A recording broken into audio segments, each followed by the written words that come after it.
In this video, I'm going to take a short field trip to take a look at something that shows up on Google Earth here as what somebody told me once was a compass rose. That I've walked by this before and I asked them about it, and that's what I was told. There's a place up here where you can park. This is by the Snake River. And then you hike down here, and there's an overlook called Dedication Point that overlooks the river. However, if you're so inclined to hike, there's a trail that comes along the upper rim right here. You can see it come along the edge, and it goes in close proximity. In fact, you can take a trail to walk right by it. And it comes out here, you continue across to the top. Eventually, you get over here, and there's an old road. This is overgrown now, and rocks have fallen in, but there's a trail through here that allows you to hike all the way down to the river. It's a nice hike when the weather conditions permit. Sometimes it's too hot to do that, but when it's cool enough, it's nice. Anyway, when I was first introduced to the place, somebody told me about that and said that it was a rose compass, and I just said, okay, cool, and I never thought about it. But as I come out here and look at it, one thing I want to do is, right now the top of the screen is oriented north. This is not. So I don't see how it could be an indicator for a pilot flying overhead of it north, south, east, west direction. It looks to be something else. Well, let's go out and take a look at it actually and see what it is. My name is Dan Paulson. Welcome to the video. Yeah, let's take a field trip. Well, if you know the desert in the west, you'll recognize the scenery. It is just about 5 miles before you get down to Swan Falls Dam, south of Kuna, Idaho. Got a couple of pit toilets here, but no other services. There's no water or anything like that, so it is primitive. All right, as we get down here to Dedication Point, we find that there's a heavy emphasis on birds of prey and preservation of them. We're in the birds of prey preservation area.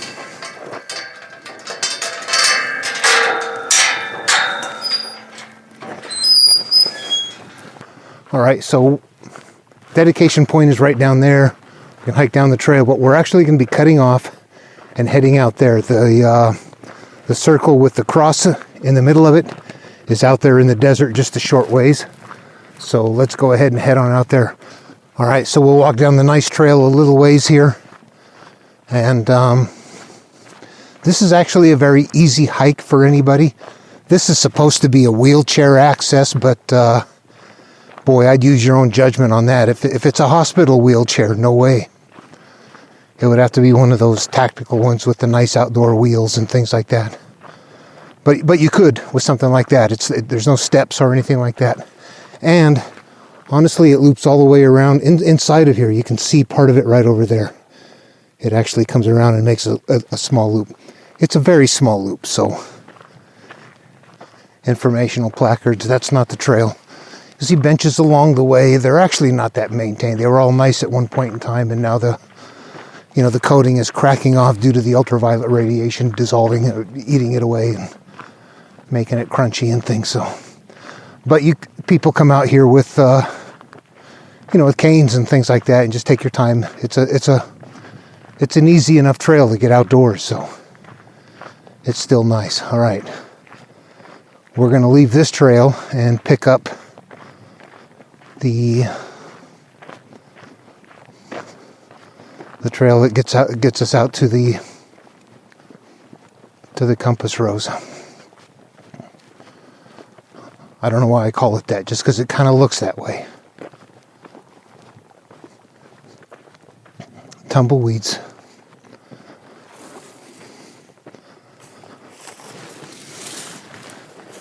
You have those where you live. There's a lot out west. They're invasive and they're getting worse.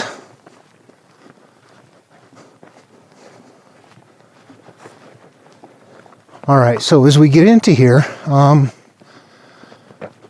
it really doesn't look like much. It looks like a shallow spot, like this is a spot that gets wet and then it dries out, which is exactly what it is. There's rocks scattered about. Doesn't look like much of anything. As we get up here, this is the one. doesn't pop right now because of the weeds. But here we have it. This arrow points one direction. But you can look at these rocks, and you know they were not put in there yesterday. They're sinking into the ground. They've been there for a long time.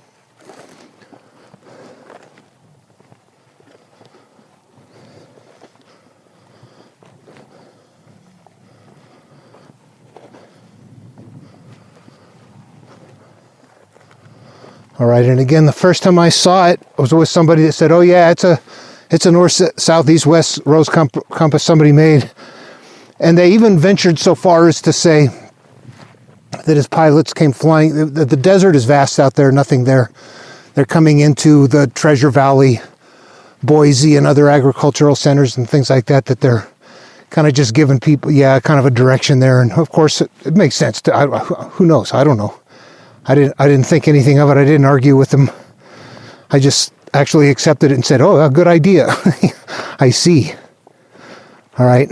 Now, however, we know by looking at Google Earth, north is actually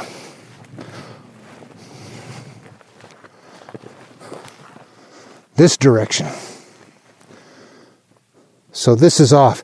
And you know what? It's not a matter of true north or magnetic north. That would only be about maybe a 8 to 12 degree, 14 degree variation over the years. Or a small variation. It would still be off a little bit, but this is about 30 degrees off. Way, way off. So no, it is not meant to be north, south, east, west. All right, let's get the drone up and look at it from the air, just get a different perspective. Oh, before I do, let me stand in the middle. I'll stand in the place where I am.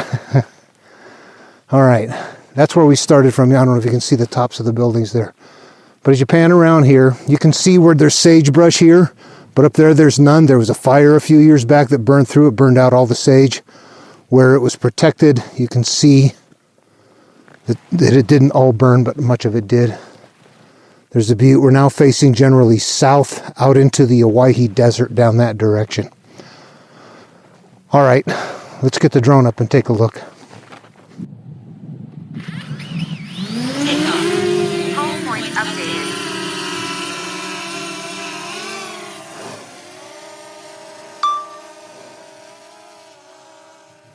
You know, having a drone available to look at things like this on the ground close up, but from an aerial view is just very incredible. It allows you to see things that Google Earth is nice, but it doesn't have the resolution and detail that's so fine that you get down here. And I can now see that this is crooked, that the arrow that looks on the left doesn't look scaled to the rest of it. What I've decided to do, though, is kind of center up over it and just point along each one of the arms and look up. Is it pointing at anything? Does it seem like it's aligned with anything out there? There's a few buttes, and the visibility right now is poor. It's wintertime, and we're under an inversion, so it's we got kind of thick air here right now at the moment. So, but we can see a bit, and there's a butte out there, a couple of buttes, but let me look at that one right there. That's the most prominent one. Line up on it. Look down. No, it's not pointing at that. No, it's pointing more off. Okay, take a look at this one. This one is pointing out along the river as it's flowing out. There's nothing out there except more desert and kind of mountainous region. So there's no reason to point to that. I'm just going to swing back around here. I get the idea of something else, though. I realize, you know what, I want to look at this and kind of simulate like I'm flying over it. What would it look like to a pilot, for example? So I'm going to get some altitude, and I'm going to turn around, and I'm going to kind of fly over the river just a little ways. I don't need to go out very far. My drone is old, and the batteries don't last very long. It doesn't have collision avoidance. It's it's hooked to my phone. It doesn't even have its own. Anyway, so we'll fly along here, and might as well take in a little bit of a view as we move along. There's that little ridge trail I talked about early on. It's a fun hike along there that'll take you down to the ramp below that gets you that gets you all the way down to the river if you want to make that hike.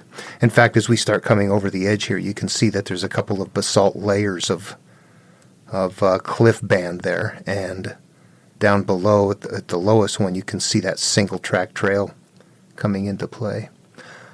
So I'll head out here. I'm not going to go out all the way to the river, like I said. I just want to try to get a visual of what it might look like to a pilot or a navigator coming back into the Treasure Valley. Conditions would be like this, say. You come in and you can't see where the airport is. You don't have GPS. Things are different. You're navigating with map, compass, other instrumentation. Max altitude reached. All right. The drone has a fixed altitude set in it. That comes as a part of the software. You're not allowed by the FAA to fly over 400 feet, so that's just a part of the system package. You hit 400 feet and it tells you you're done. You can't fly me any higher. And you can't bypass that. So, okay, we're flying along here looking down on it. I'm a navigator going, hey, I got to line up on this thing. At first I line up on the wrong one here. I'm coming in at such an oblique angle, and then I see the arrow and go, oops, I'm on the wrong one. Yeah, there we go. There's the arrow. And since it's a drone, of course, it's almost like putting it in pause doing this, huh? You can kind of go slow. But I look up ahead to the north, and that road right there on the right, that is a north-south road right there. That is directly north-south. If I look down at this, it's not pointing north-south. I'm going to run back along the arrow, the pointing arrow. I'm not looking to go north. I'm looking to go where that thing is pointing to me, telling me where to go. And then I go ahead and, all right, I'll scan up from here. You know, sometimes as you're working on the video, ideas keep coming to you. And in this case, what I can picture now is that if you can see well enough that as you're flying up through there and you can line up on it, if you saw Meridian Road, you would know that you're on Idaho's prime meridian just by seeing that road. So that right there is a navigation aid. And as you line up on that, just as you cross the river, just before you hit the meridian line up in that county is the marker that tells you veer off this direction right here to the airport. That would be kind of something I can picture doing that you would get used to doing and understand. Or if somebody gave you directions, here's how you do it. And then as soon as you get there, look for this and, head over that direction. I can picture that as something that would be a viable aid. And then as you fly along, you just know that within about 5 minutes, you're going to be in visual range of it. You're probably already in radio range as it is. You're just looking for it to come in and land. You don't want to do a lot of navigating. You want to get in, get across the valley and settle down. All right, something else nice about the drone. Return to home. It'll fly itself back. It doesn't quite auto land, but it'll come and get itself ready. Then I just land it, the last bit. It's a great tool to have on these adventures because it allows you to see things that you could not otherwise pick out. All right, so as I look at all the pieces and parts then, what it comes down to something simple. It looks like it's something that is meant to appear to be a rose compass, or a compass rose rather. And if you don't know what that is, it's just it's the way the compass is shaped without the needle on there. It shows the north, south, east, west. It can be oriented in any way. So it's just the compass without a needle in there. However, they've got it oriented, and typically it might be pointing north, south, east, west to help somebody, and probably it would be true north and not magnetic north. Magnetic north shifts over time. True north does not. This doesn't fit in that category. It doesn't point that way, and it's too many degrees off to fit. So it looks like, well, what are they pointing at then? It doesn't look like the rest of them go anywhere. I'm thinking it's just a visual aid for a pilot who is looking on the ground where there's rocks, there's round things on the ground out there, little indentations, and it's volcanic area out there. Something like this. When you look down there, you see a light spot, and that is going to stand out. So it's going to be easy to spot. And what is it doing? It's pointing at something. What is it pointing at? What I decided to do was go with that. Let's go back to Google Earth and put some lines on there and see what we can find. All right, so what I'm going to do is just go ahead and draw a line, a straight line where this thing is pointing all the way across the valley to see what we come up with. We notice out there that it is not very precise. It's not a straight line like an ancient builder would do. It's done pretty sloppy. What I want to do is kind of orient this straight up here. It's going to be hard to draw a straight line from this. All right. And the reason why is this. Let me go ahead and put one in here first. I'm going to just go from the back of this and kind of go along the way that it points. And you see that it's imprecise enough that it's, where's it pointing? It's just kind of pointing pretty much that way. It's not saying go exactly 227 degrees. It's just saying, hey, go that way. All right, so there's the first line. I'm going to save that. And the problem is if I try to scale way back on it and point all the way across the valley in one shot, it's going to disappear and become almost impossible to see. I'm going to go from there and just kind of go along, just paint a longer line. That's fairly close. I'm being more precise than they are requiring me to, so I just want to make sure I'm on the money here. Save. That'll be line 2. All right, now what I want to do is move back even further. It looks long enough for me to go accurately across the valley now. This is the Boise front over here. These are the WWII Mountains and the Snake River down here. This entire span through here is all the Treasure Valley. The military training Air Force training would all be happening down here in these canyons down here in the desert.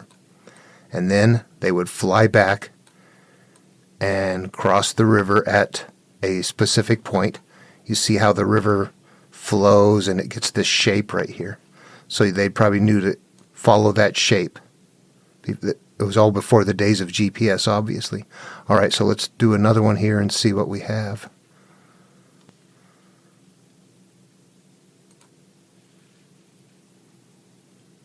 Is that pretty close there? Yeah, it looks like I'm about following my red line.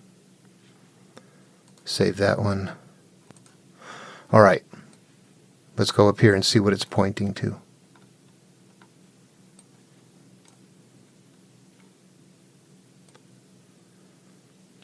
You see what's right here?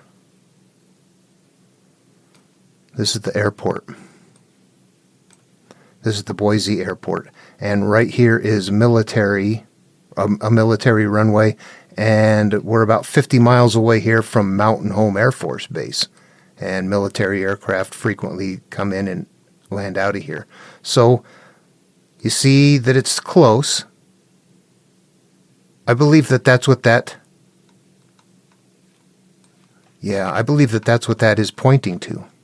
I believe that that is, as you come across, it's just pointing the general path. Look, I don't have it lined up exactly right. Close enough.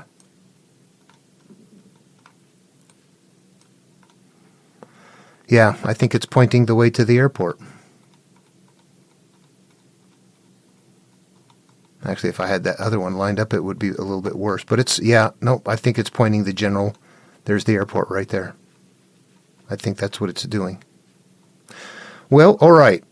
Thoughts, questions, critiques? I'm not sure what else to put into it. I think that's what it's for. The Owyhee County, let's look at a couple of other things down there. I'm going to do a trip on a couple of these other ones coming up, but I call this one the Grassmere Bullseye. It's down there in the training areas.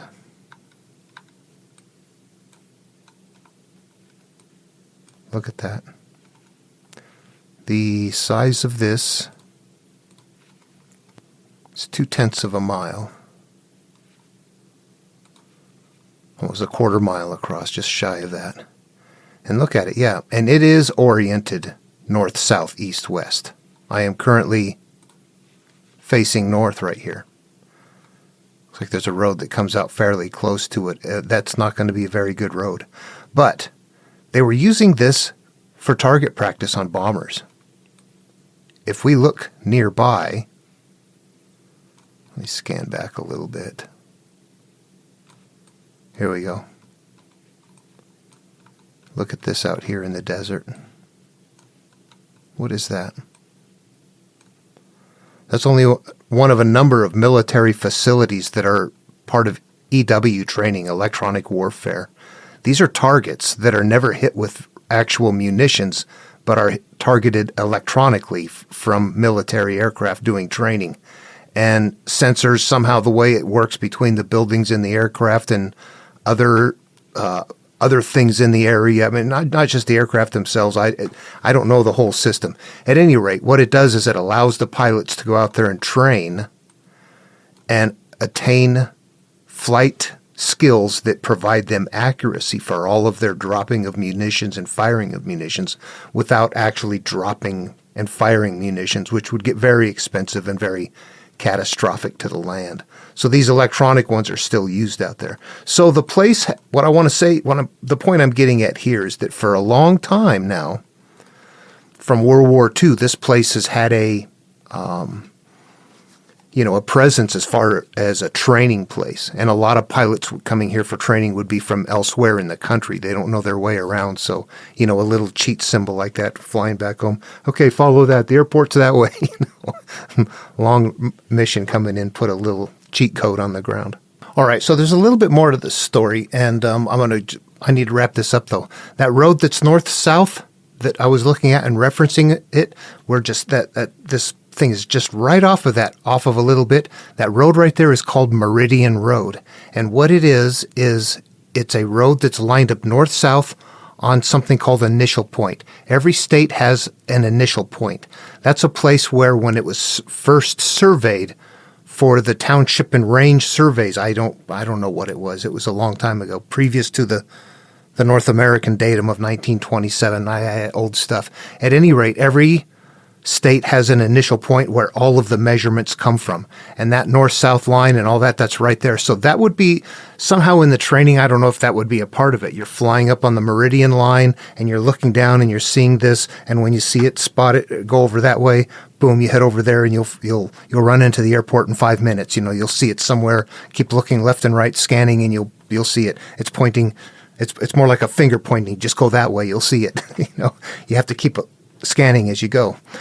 But that's what it would do that. It would do that. I don't know what else it would do. I can't figure it out for the life of me beyond that. It's old. It's been there for I don't know, a long time. I'm sure it's not as old as the airport. That area down there, when it gets wet, it gets soft and mucky. You don't want to walk through it. It's the kind of stuff that gets sticky and gooey. So the rocks are, that basalt, that heavy basalt is going to slowly sink its way into it. And it's been doing that. Some of those rocks are halfway sunk into it. They've been sitting there for a while, slowly getting, when it's dry, they're just locked in place. So it's a pretty interesting thing. Anyway, that's it. I guess the only other thing is I wanted to say that I've held back on this part. It was about 25 years ago. I was working on a project where I was a part of a team that was doing, for the entire summer, we were working on an environmental impact study, and we were doing noise collection in that entire Owyhee County down there. And it had to do with the Air Force use of, it has to do with their operations. You could be sitting out there, it's peaceful and quiet, there's mountain sheep on the horizon, and suddenly there's a sonic boom, boom. It's disruptive. It can be disruptive to wildlife and other natural things going on out there, which is important. It's kind of rare out there as it is. You don't want to just destroy it. The hunters and the people that want it left there, preservationists, we don't need to tear up everything in our military operations, or we need to coexist. That's why the electronic stuff now, as opposed to just we're going to go out and drop dummy bombs or small bombs or something like that. They've advanced the technology to where we're still advancing skills and capability while having less and less of an impact. But measurement systems are what help keep that in check or help improve that. What I wanted to say here, though, is that in that summer that I spent out there, we were working full-time all day long, every day out there, and you spent a lot of time out there. And in that time, I remember walking out into places that are so remote, you'd think, oh my God, nobody's ever been here before. And you start finding chunks of like aluminum with this fibrous string through them and things like that. And it's scattered about for a little ways, and you realize this is chaff. This is chaff from anti-aircraft operations training. And the clips that hold M60 rounds together, the little clips that hold them together, you'll find those out there, very old, sitting out there in the desert in obscure places. And you realize there's a time they're dispensing live munitions over here during the training, and the evidence of it is still out there. You see that. So at some point I realized, okay, knowing all of that, that's this thing pointing, knowing that that's been a training area all the way back from the days they were dropping live bombs to practice to modern times where they're just continually advancing the electronics and continuing to train there, but in more advanced ways. At any rate, okay, so that kind of completes this picture.